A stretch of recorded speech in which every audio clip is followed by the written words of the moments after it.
What is going on? Killer Clowns from outer space.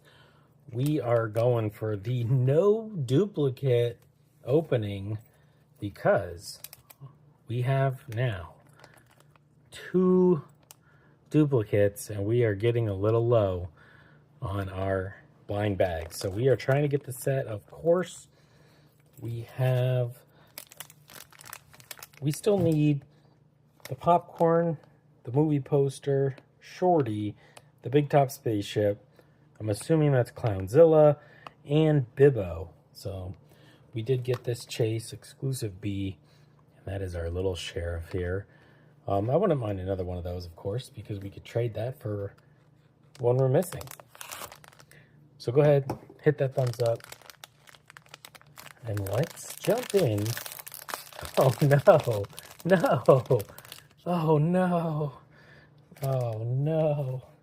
What are you doing to me, dirty, dirty clowns? All right, we are running out of luck. We now have 3 JoJo ice creams. That deserves a thumbs up because, of course, my heart is broken, and we are racking up a JoJo ice cream sign collection that we do not want. So I can't wait to see in the next one. Hopefully we can change this luck and not open up any more JoJos. Let me know down in the comments how many JoJos you open.